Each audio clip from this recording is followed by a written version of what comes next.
Hey, good afternoon. Miguel Lloyd, host of Chamber Live, Vice President of Marketing and Communication for the Atlanta Black Chambers and owner of Lloyd Media Group. And good afternoon to you. Thank you for giving us a part of your Thursday afternoon. As we do this once a month, we take we take the content that we created and all the opportunities we've had to connect. We recap it. We bring in some amazing guests.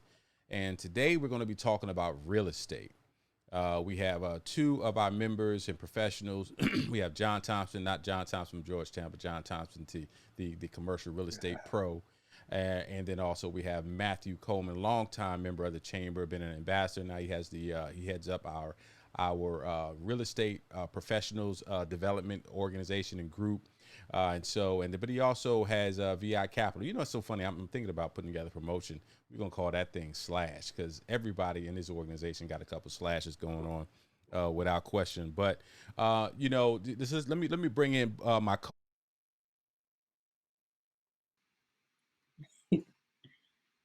Hey, everybody. Miguel, can you hear me? He's I can kind hear of you dropped fine. off a little. Absolutely, absolutely. Good afternoon, sis.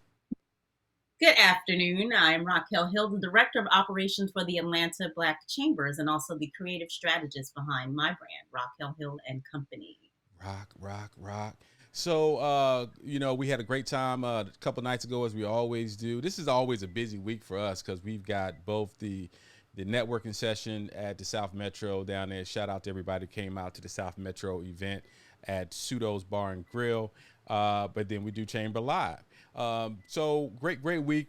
Great week as we're getting it started. We've got a lot going on. We're going to get into your recap here in just a second. But let's kind of talk just briefly about what we're going to talk about today. As we mentioned, we're going to talk real estate today. And if you're not paying attention right now, I think it was yesterday, and I'll confirm this with John and Matt, but I believe it was yesterday the Fed went up. Again, interest rates have gone up. Interest rates are going to continue to go up. I've heard some people in the market that says that housing markets may get up to 6%. So now we have a situation where the home values are going up and the interest rates are going up, which means you have a whole lot more people that's going to be struggling to buy these properties. And what's happening now is that you have these corporations that are buying up a lot of this property, and now they're just turning this into a bunch of renters. And I've actually seen this referred to as a new age sharecropping situation. So we got to pay attention to it. We got to make sure that we're working with the right people. And right here with the Black Chamber, we got a lot of those folks in our mix. But let's get into your recap. Rock, you're on and popping. Of course, we're going to start off talking about our website, ways that they can connect here with us with the chamber. All right. So you see our beautiful website here. If you are interested in becoming a member, you click that membership button right there, and it'll tell you how much it costs. $295 for the entire year as a solopreneur. You can pay monthly, or you can join as a business of two or more.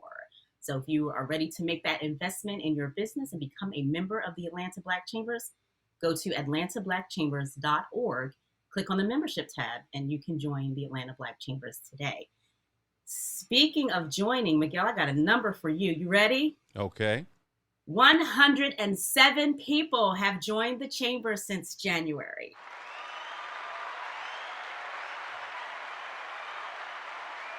We're moving, we're moving, we're moving. And one of my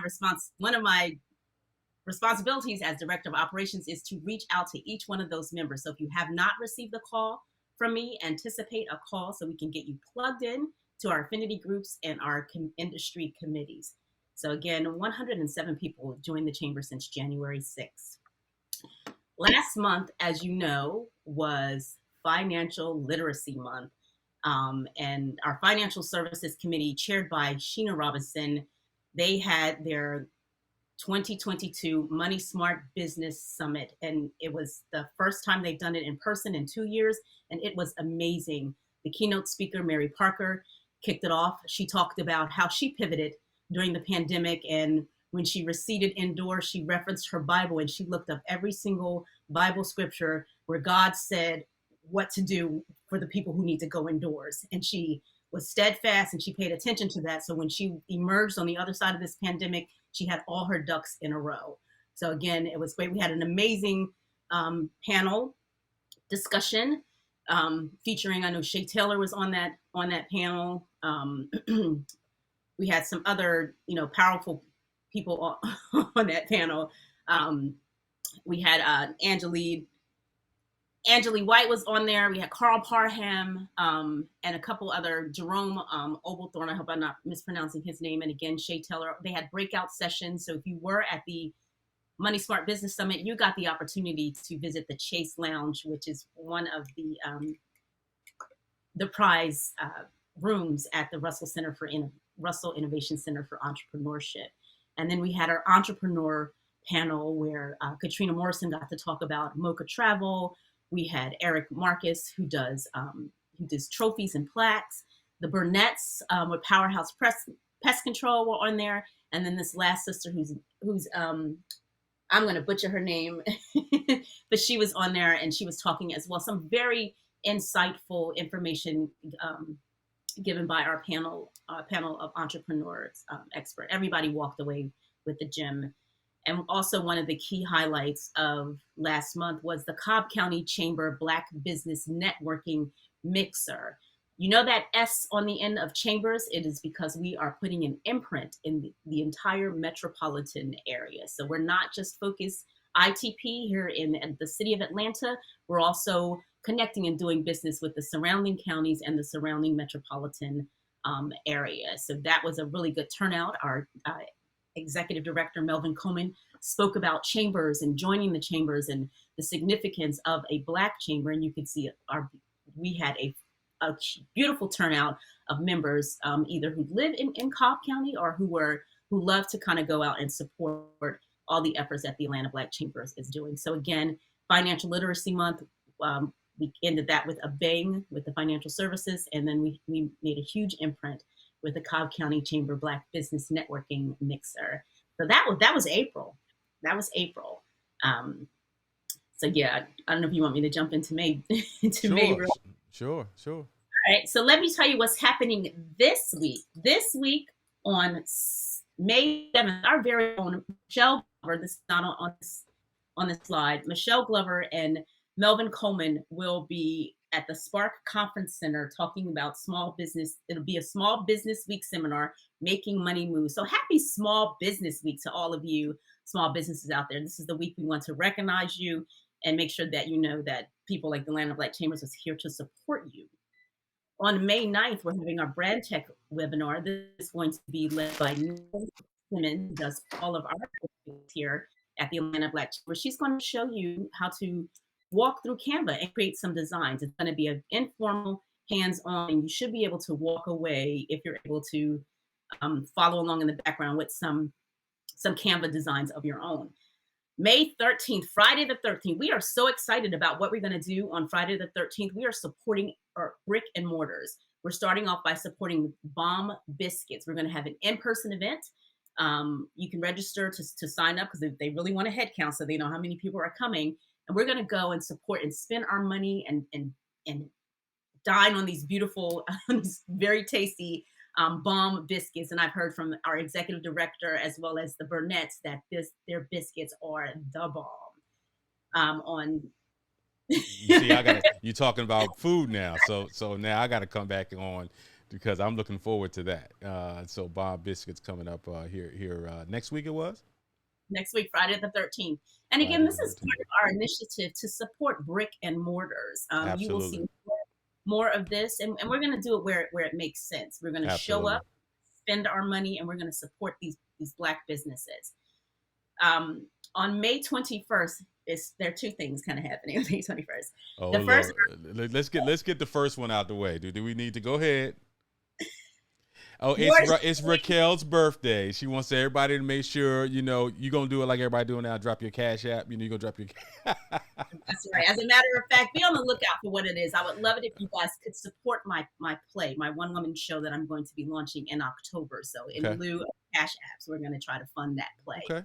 Okay. But our Veterans Committee, shout out to Nkosi and Nyella, they told us in our planning meeting at the beginning of the year, watch out. The Veterans are coming for I guess they were trying to go aim at the Women's League, but they're coming out guns a-blazing, and they're having the Veterans certification event on May 21st. So if you're a veteran and you're looking to secure your certifications, this is one of the objectives and goals of the Veterans Entrepreneur Group is to make sure that veteran entrepreneurs are positioned for success, and you guys can get this money for protecting and servicing. So again, thank you for your service. On May 25th, we will be in Lilburn. Our chamber member Tracy Jones, a brick and mortar, she's opening a barbershop and beauty salon. We will be doing a ribbon cutting out in Lilburn, showing her some love and respect. And then on May 26th, this is the last one that I have, our training and professional development committee will be holding a webinar. Just stay tuned for the marketing on that. So again, to our 107 people who just joined the chamber, we're talking access and exposure. If you're a member of the chamber, we will get you in the rooms. We will position you in front of your people who are looking for you. And that's what we do. Yeah, we've been talking a lot recently about being more proactive in supporting our brick and mortar partners, members. Because it's some people have had great success during the pandemic. If you're service-based businesses, some people in the product-based businesses, they've had some challenges, because if you can buy the same stuff and have it shipped to your door, it's caused some people some challenges with their businesses. But when you start talking about service-based, you can't get you can't get your insurance shipped to your door, right? Yeah, you can do it online or whatever, but you talk about stuff like that, or a doctor, or any sort of services, barbershops, hair salons, you still need to go into those places of business to get that service. So you'll see that a lot more here with the chamber here in the near future, and it's going to be something that's going to be an ongoing initiative within our organization. So if you are a brick and mortar business, or if you know people who are brick and mortar businesses, tell them the chamber is a great place for them to call home. Make sure you guys out there who are watching, drop your business links in the chat, say hello, give us a little feedback. We'll be pulling some of that content up to the broadcast, which we normally do on a semi-regular basis. What's up, my man, Rashad Davis? Good afternoon, family. Great to have you here in our audience and tuning in, member of the chamber. So let's get ready to bring up our first guest. As we mentioned today, we're going to be talking real estate. And the important thing about this real estate market, as we discussed a little bit with the interest rates and things of that nature that are going on, there's a lot of challenges, but there's a lot of challenges we as a Black Chamber, we can help you overcome with the network that we have. And we know that you're sharp enough to get it done yourself. So our first guest we wanted to bring up, we're going to bring up our brother, John Thompson. John Thompson is a longtime member of the chamber. He is a real estate professional who focuses on commercial real estate. And so we're going to bring him up here in just a second, because we're going to get into this conversation. Where you at? Guest one. John Thompson, good afternoon, my brother. Thank you for having me. There I am. So thank you for everyone who's taken time out of their busy days to listen to this. I hope to share some information, some action plans that you can take advantage of to help you, your business, and your family. And so although I have a vast amount of information and knowledge in the commercial real estate business, I actually started my career in the residential side as an agent, became a broker. And something that most of you won't know, but I think is quite important for the discussions we're going to have today, is I actually led the largest Keller Williams office in the state of Georgia, and we were number 5 in the nation and actually globally when I stepped down. So we had, at the time, over 350. We're pushing 400 agents, wow. Pushing 500 agents now in our office. And so it's all you can find in the Atlanta Business Chronicle. It's there. And okay. So so I have a perspective that I'll be able to share from a level for everyone, whether it be residential or commercial. Great. So let's talk about how you got into the real estate space. And now I know you're also in investment as well, as we talk about all the slashes that we have with all of our members. Talk to us about what drew you to real estate professionally. Well, it's funny, coming out of high school, the big industry that everyone prepared us for was the technology. All the jobs were going to be in technology. However, at an early age, I always knew I wanted to be an entrepreneur and a business owner. I always saw myself as a businessman. And unlike Steve Jobs and Bill Gates, I wasn't a techie. And so I didn't think I could run a tech firm not being a computer software engineer. Right. So at that young age, I didn't understand that leadership was his own skill base. Absolutely. So my dad was in corporate America. We moved around several times and we bought new homes. And so I was introduced to real estate agents and home builders. Mm-hmm. So that was my um, exposure that I had. Now with the advent of television, I've seen some things online. Obviously, there was a large developers and builders of massive buildings around the nation, but they weren't in my circle. I had Yeah. no one who could connect me with that. This is pre-internet, right? So Sure. I couldn't just Google something. It was if you didn't know someone, we were blocked out of it. And quite honestly, we were blocked out of commercial real estate for many, many years. Correct. And so I started like a lot of people. I started on the residential side and just grew my way up and learned and eventually was able to jump into the business. One of On my the wealthy commercial side. friends said to me one time, and I haven't forgotten it since. He said, "God ain't making no more dirt." And Absolutely. those who own the dirt, they're the ones who controlling everything, right? And so, So yeah, and so we have to So try the to work. best investment, let me say this, so never forget that. The Yeah. next one is the best investment on earth is earth. There you go, dropping bombs up in here because that's something. There was a time we were young, right? We would look at the situation. People talk about gentrification, and we talk about all the issues that we run into in our communities. But the biggest challenge we run into is that we don't own anything, for the most part. A lot of cases we don't own enough, and so because of that, you have situations where now people live in a place 30 years, and then after 30 years, a real estate investor comes in, buys the property up, and sends you on your way. We're seeing that now. We're here in the city of Atlanta. We're seeing there's a lot of in the West End. There's a lot of growth going on. Midtown is a lot of going on. A lot of growth going on in the South Metro, where I am. Where you're seeing a lot of expansion, a lot of growth that is going on as well. And so now let's talk about how let's talk about some that person being busy, they're doing okay, and they're starting to think about getting into real estate investment. Talk to us about what you would recommend that they do when they start to want to get into that process, because we know it's extremely competitive. Well, first thing is, like I mentioned earlier, is that you can learn anything between Audible and every other downloadable Audible book program and YouTube uh, and the free library system in your community. You have at your fingertips really just about everything you need to know. So you can do you don't have to pay any serious money. You might buy some books. I would recommend, I Mm-hmm. can show you my bookshelf, right? You can buy 3 or 4 books on investing that will pretty much cover everything from A to Z that you need. There's going to be some things that are outdated or revised or not effective in this market, but basically you will get the principle. So I would say self-education is the best thing that you can do right now, and then get with.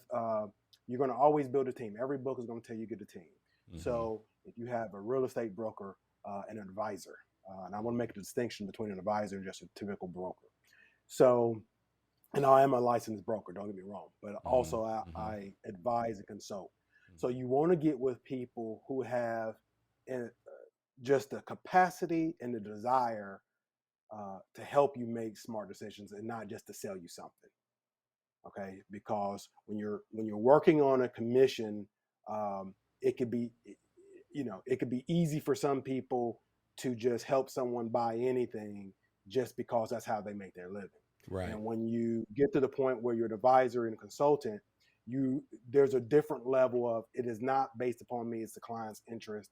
And when you're doing it long enough and successful, you can always put people's best interest in their heart. So I would say look for people who are true advisors and consultants. And it. Here we go.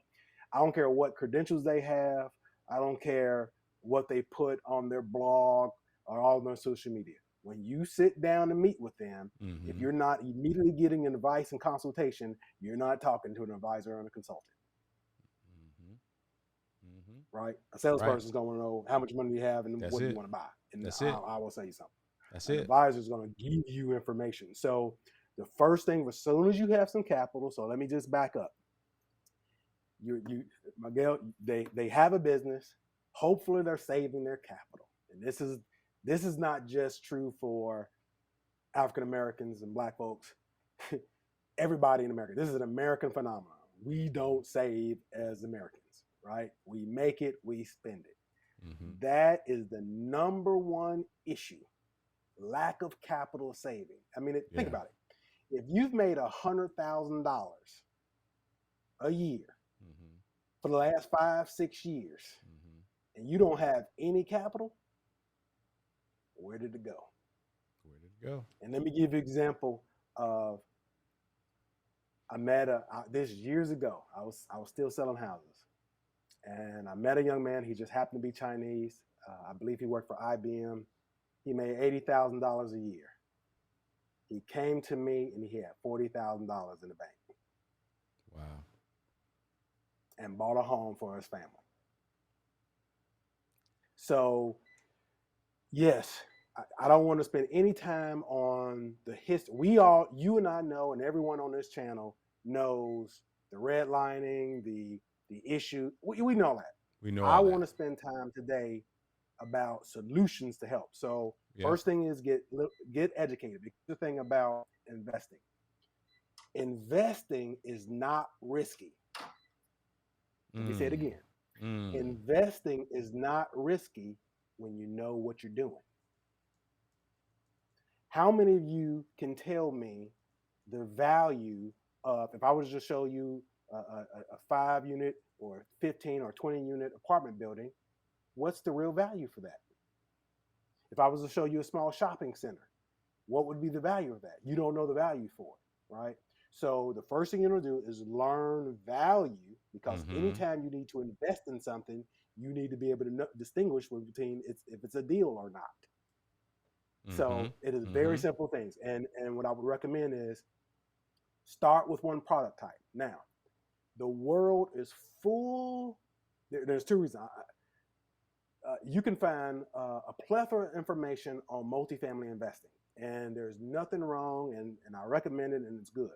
However, if you were to look for something less competitive, like what? Let's say self-storage. Self-storage has got a lot of buzz. It still hasn't got enough buzz as multifamily. Retail environments, right? Retail is not dead. You mentioned earlier, retail is not dead. Just drive around your city, wherever you live in Metro Atlanta, or some of you probably not even Atlanta. Drive around and just see how much retail is still going on, right? Right this moment, everyone thinks Amazon is the biggest retailer in the world. They are not by even close. Who's the biggest retailer in the world? Walmart. Right. They ain't even close. Mm-hmm. Everybody still goes to Walmart. Everybody still goes to Target. Everybody still goes to local retailers. So retail is far from dead. And you mentioned with the services. And so there are there's some real interesting strategies you can do with retail and finding void in the marketplace. So if you live in an area, let's just, for example, we talk about this in Black communities all the time about the lack of quality grocery stores and all that kind of stuff. A grocery store doesn't need to be a 50,000 square foot Publix or Kroger's.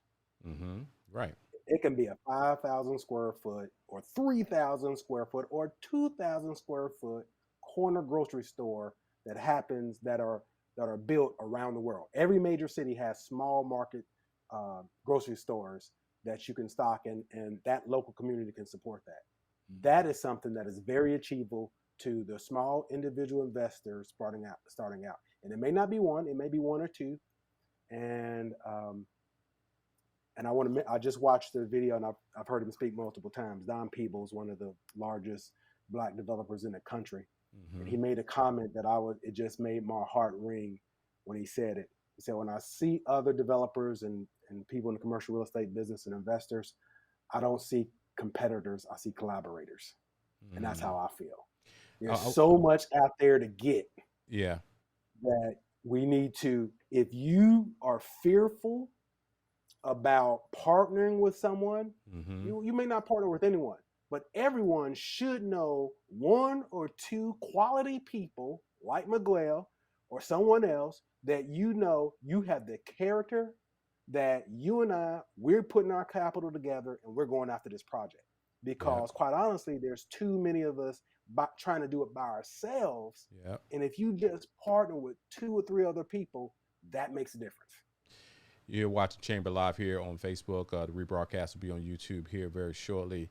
And John Thompson is dropping some bombs. I want to go back on something that you kind of glossed over, because I want to talk a little bit more about the investment, going into investment groups, because once again, that's a great strategy to not take on the whole risk by yourself.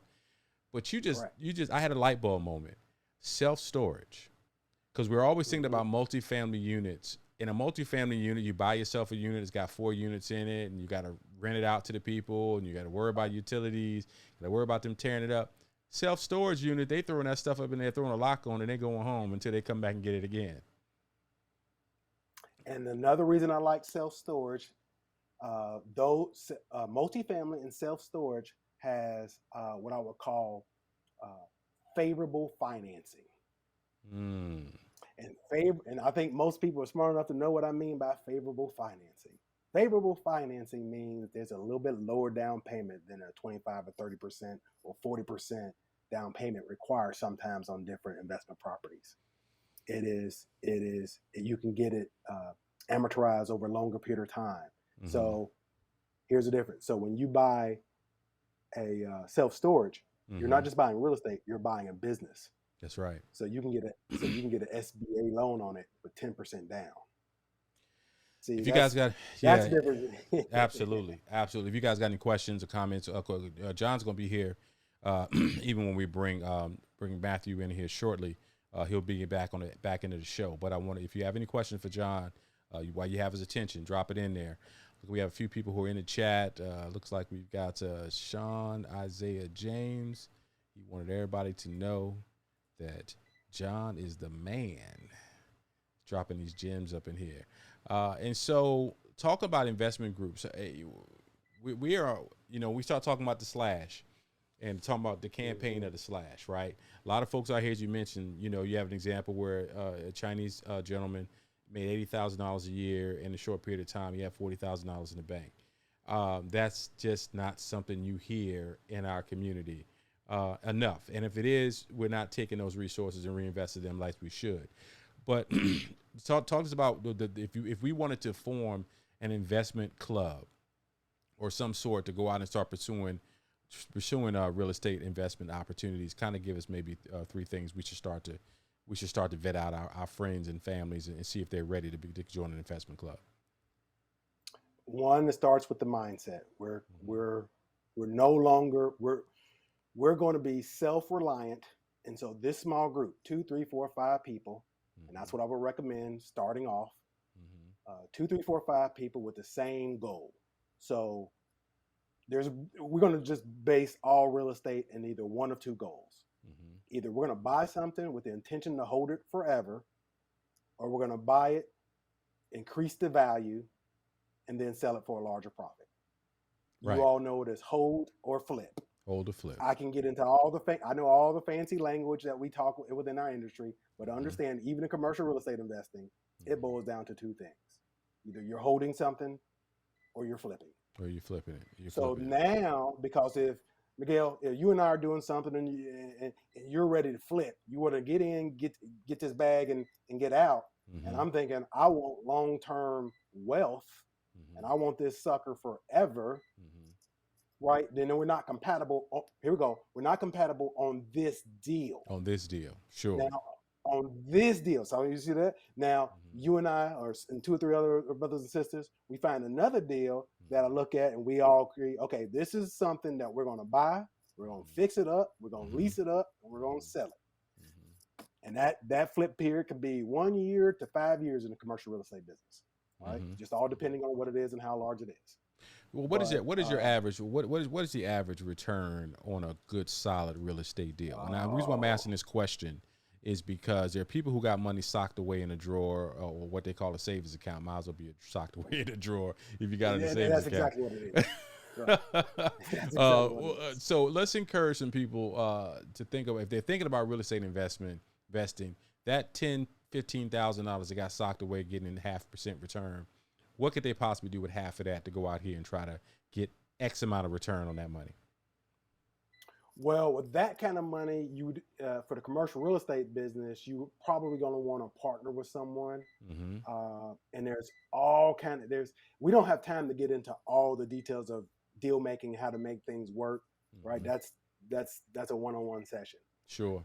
But the greater message I want people to understand is the wealthiest folks in this country always own real estate, even if they don't know anything about it. Maybe they made their business Mm-hmm. in Hollywood and they're Mm-hmm. an entertainer. Mm-hmm. And, they eventually will find someone that will be in charge of this family office, and they will run their real estate portfolio, Mm-hmm. and they will Mm-hmm. buy and sell, purchase commercial property and residential properties on their behalf. Absolutely. So on a small level, I think it's really, getting your team and pulling your resources together. And once again, those are going back to your initial question. Educate yourself, put together 3-4. Because here's the thing. Mm-hmm. I told you, you don't lose money when you know what you're doing.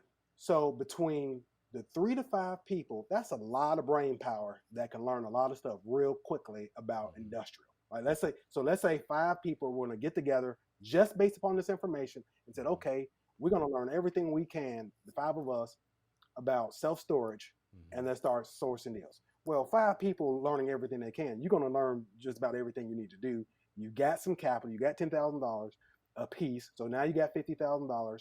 Now you're going to go to a small market. You're not buying, newsflash, you're not buying self-storage in Buckhead. Right. You're not buying self-storage in McDonough. Yeah. You're Yeah. going somewhere to South Georgia.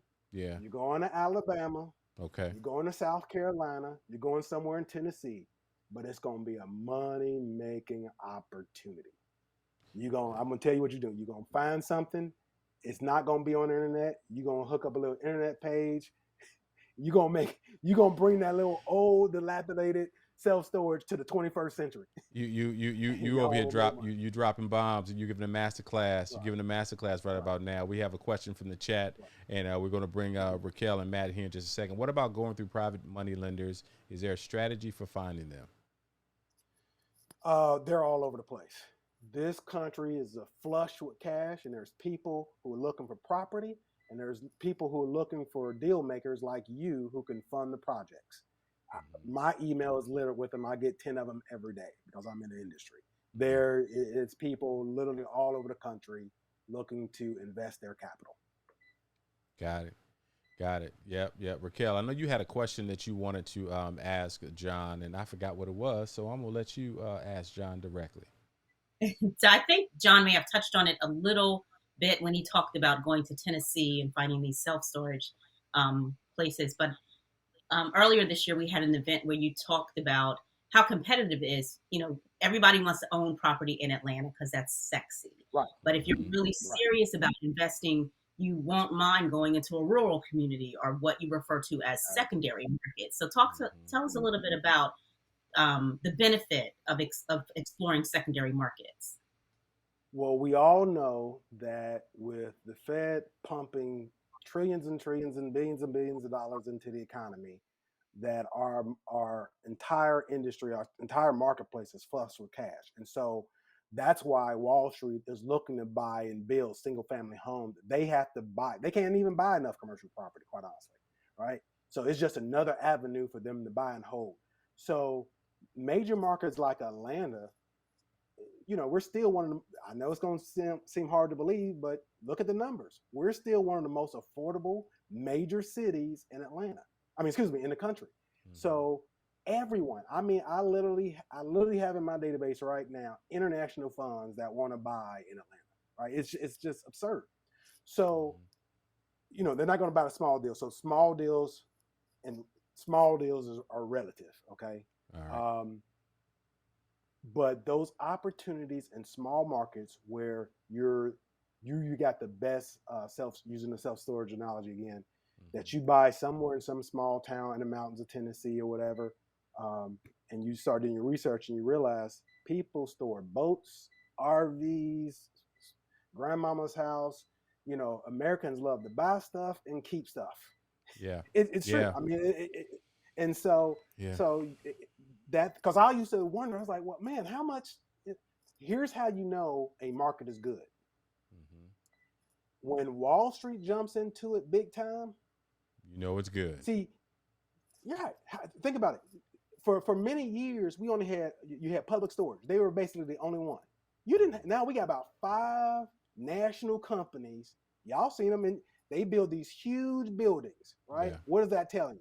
Because Yeah. the money's good in self-storage. The money And is so good. now corporate Wall Street jumped into it. So what Yeah. used to be a small mom and pop, a forgotten asset type is now very popular. But here's a great thing: because of financing, affordable and financing, it's still a great option. So that's one of the reasons people like multifamily, because there's great financing, but it's also great financing, and in some ways even better with self storage.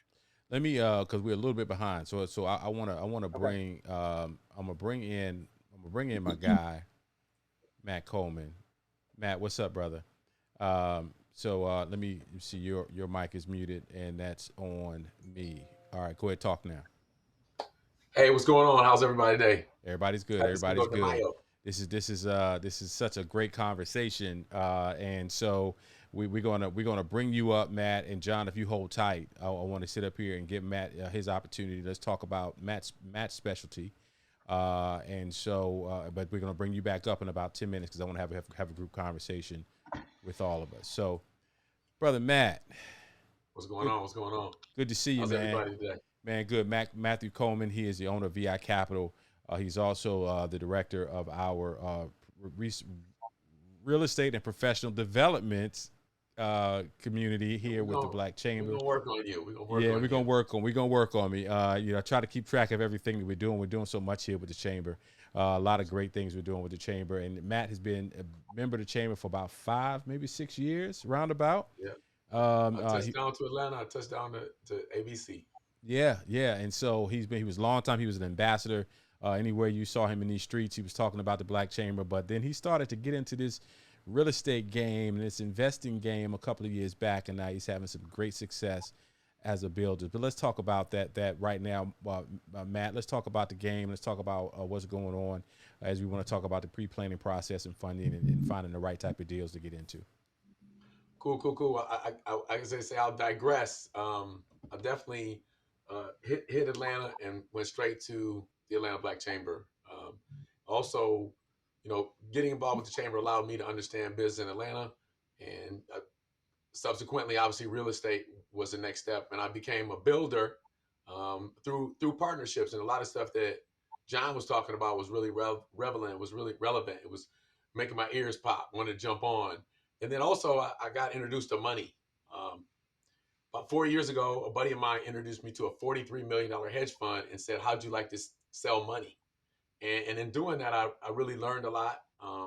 And now I started real estate and professional services, John, Miguel. So it's called RPS, and it allows us to be able to be a force within the chamber because there was no committee. You try to check me.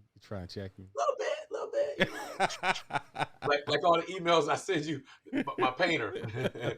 Oh, that's funny. That's the story offline. But go ahead, finish your thoughts. You said you had he had some private equity money, and you got into the business of selling money. So I started VI Capital Lending Group. I've subsequently moved on and really understood. Just came back from the largest conferences they have every year, and I look at myself at this point as a subject matter expert when it comes to lending.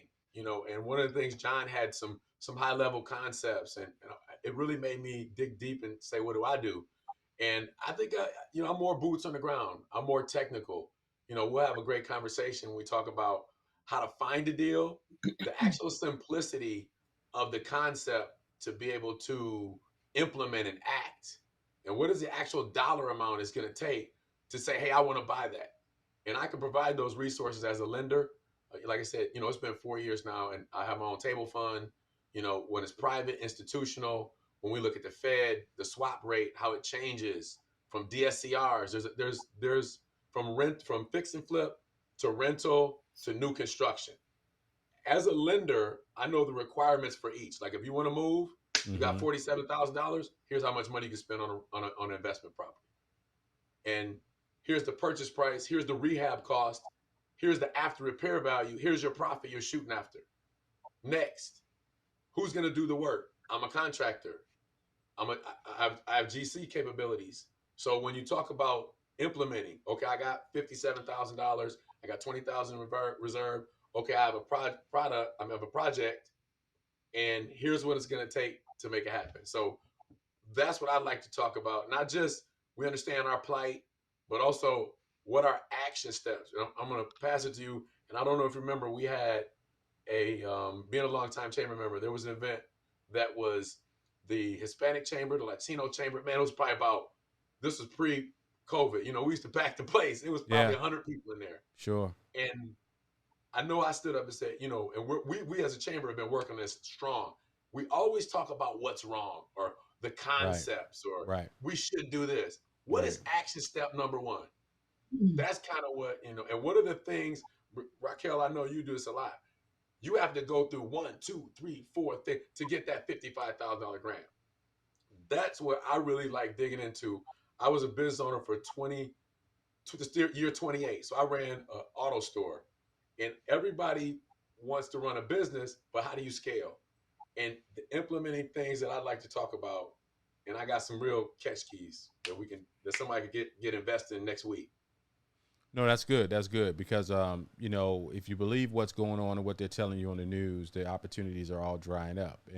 But that's just not the case, right? There's a lot of opportunities that are out here to get into the investment space. Talk to us about, people kind of always look at the retail value of a car, of a house, properties, but they don't look at what it costs to get that money, right? And so now, just yesterday, the Fed increased the interest rate.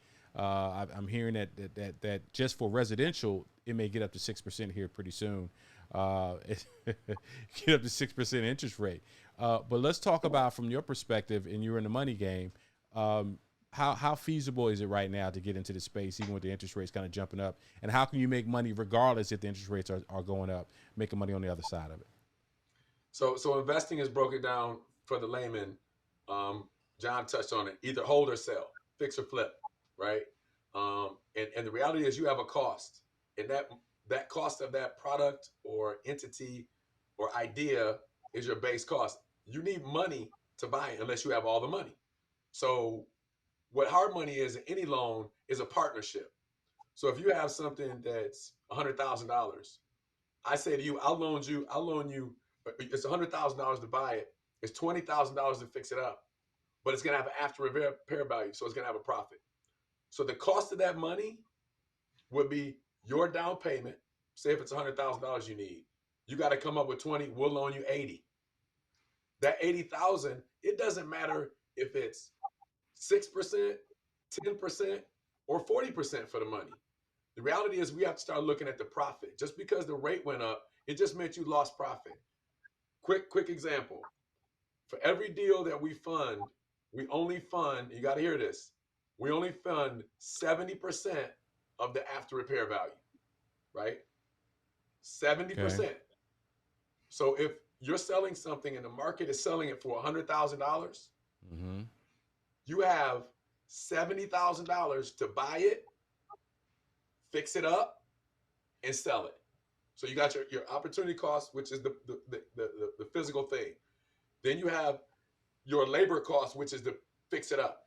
You can spend 70%. That leaves you $30,000 in profit. $1 million, you can spend $700,000. You can see an area the houses are selling for $1 million. You got $700,000 to spend. You see a house that's raggedy, and they say they want to sell it for $550,000. How much money you got? $150,000 to fix it up for that potential to make $300,000. Here's where the cost comes in. Here's what's an actionable step. I got that property. I got a video. It's called Find a Deal. So we found a deal. It's $500,000 to fix it, to $550,000 to buy it, and $150,000 to fix it up, and that's $700,000. We have no money right now, right? We need 20% of the purchase price. That's $100,000. Okay. I won't go into points, fees, processing, but say the money cost you $20,000, right? So if you come with 100, that's equity. So you have a property that costs 500,000. You put 100,000 up, and we loaned you 400. That 100,000 is equity. You're gonna pay $20,000 for the money. Say you go in, you get the money, we fix it up. Say holding cost was another 10,000. You spent $30,000. You had to come with $130,000 total, right? Mm-hmm. 100,000 to buy it, 30,000. The cost of the money cost us 30,000. We have $300,000 in profit. It doesn't matter if the money cost you $100,000. It's your profit.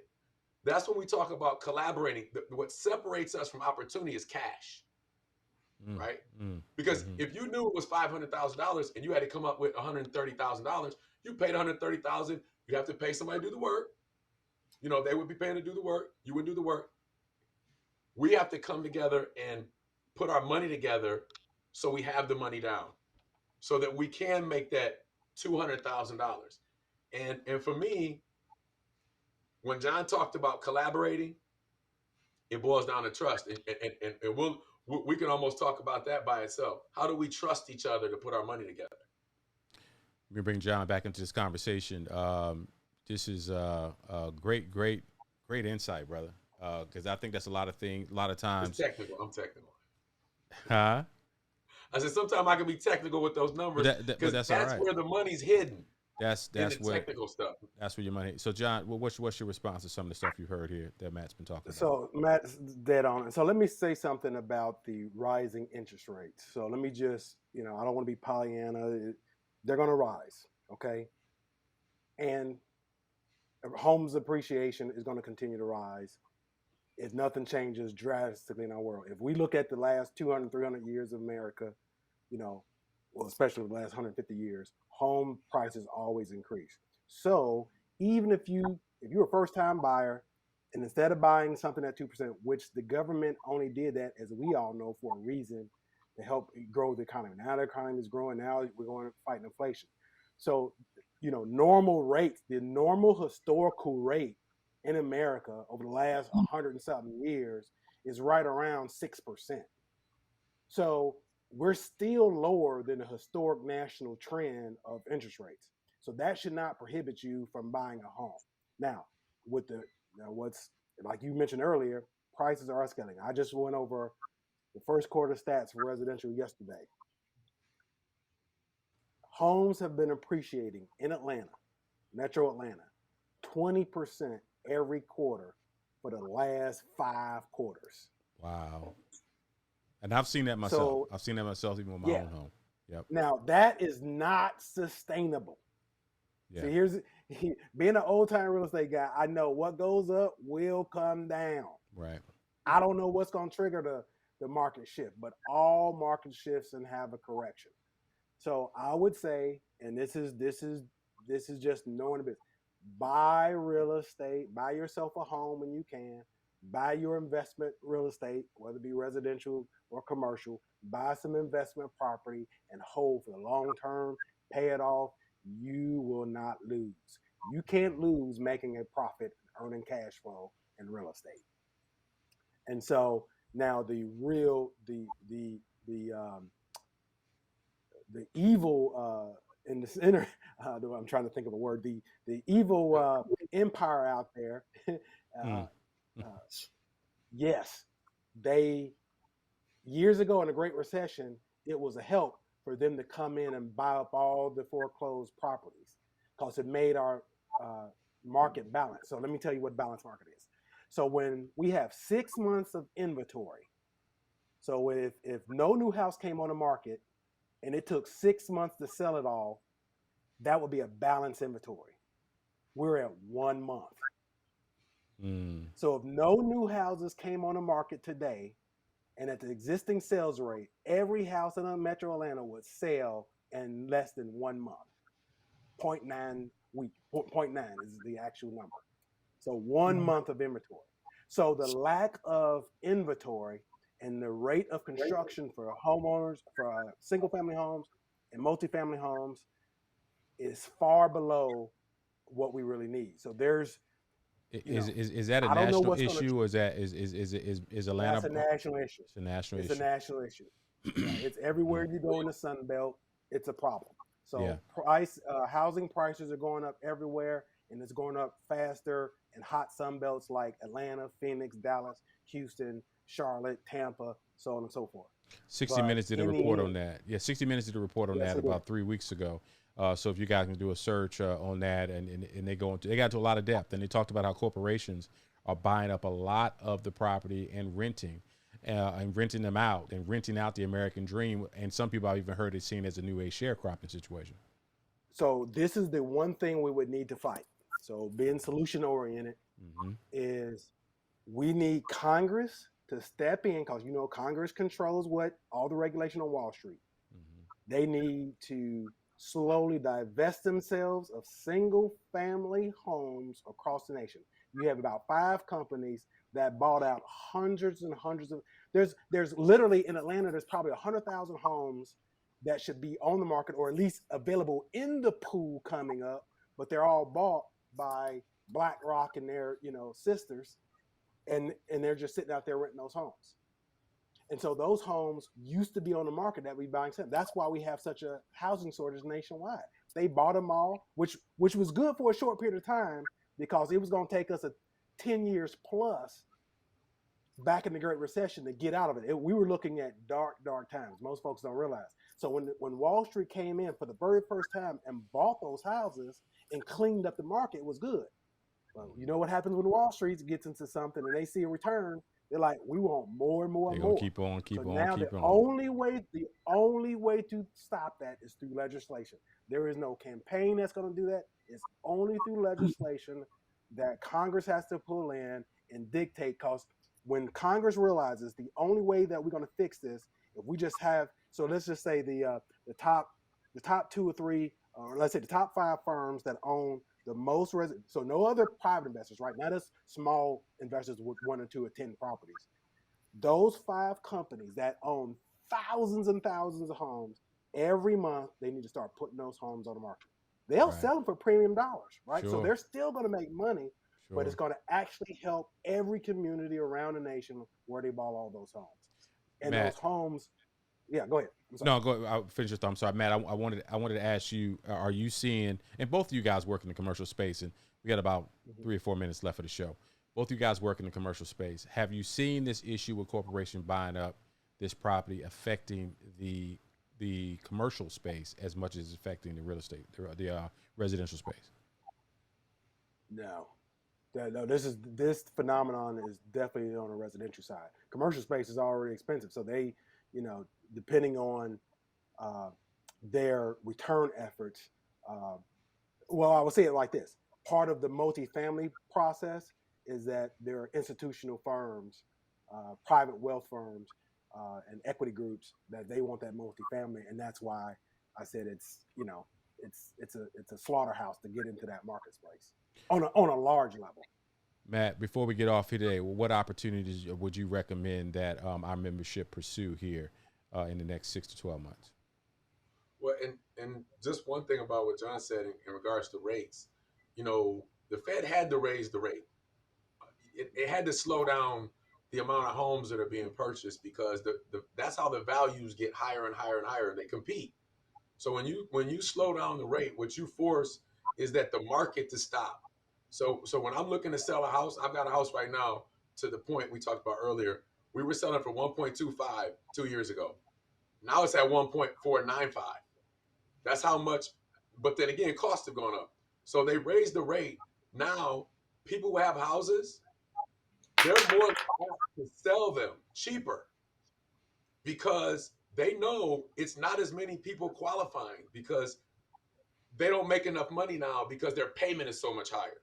When your rate goes up, your payment goes up. So now you could buy that $1 million house at 2%, a payment you're like, damn, I'm paying the same as I would for a $500,000 house.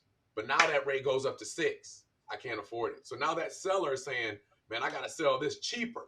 So what he does, you raise the rate to raise your payment to create less competition. So now people are more desperate to sell. Sellers are going to sell cheaper now. They can't. and it's at that cusp. You know, we still can push it. So I just want to comment on that. But in terms of investments, I mean, I really think it's about pooling our money together to play in larger markets. Yeah, to be able to make the proper return, you're gonna have to buy 4 houses because it costs that money for that little $40,000 house. You got to put a lot of money into it to compete. So I would say it's really about pooling your money together, creating partnerships, and doing something a little more substantive. Because, like you said, the competition's doing that. Man, you guys are dropping so many gems, man. It's almost like, whew. We got to start wrapping up. We have some folks. Looks like Miss Tiffany Rivers Toxie.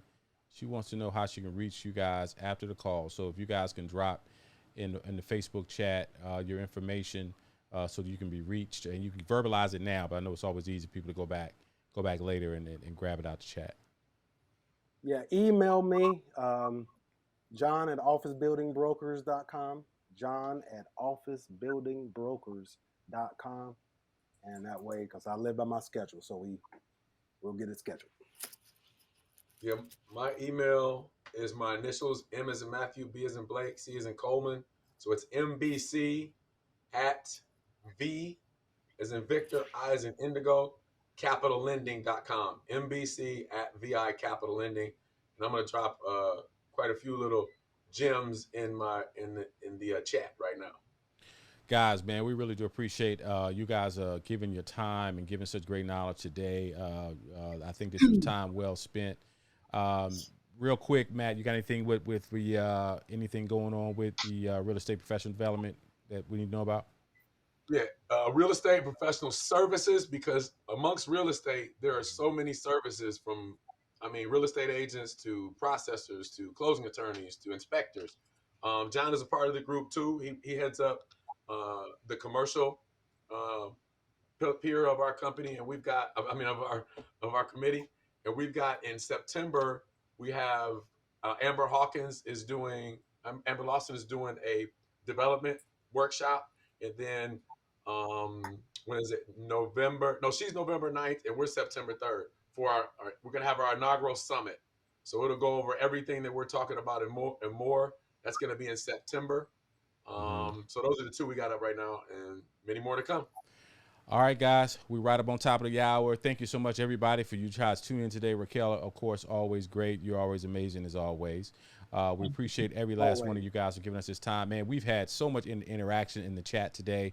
We're so appreciative for the interaction and everything that's been dropped in there. Share this out. Don't be stingy. Get this information out to your community because it's really going to change somebody's life. God bless you. Been watching Chamber Live. We'll talk to you all next month. Peace. Have a great day.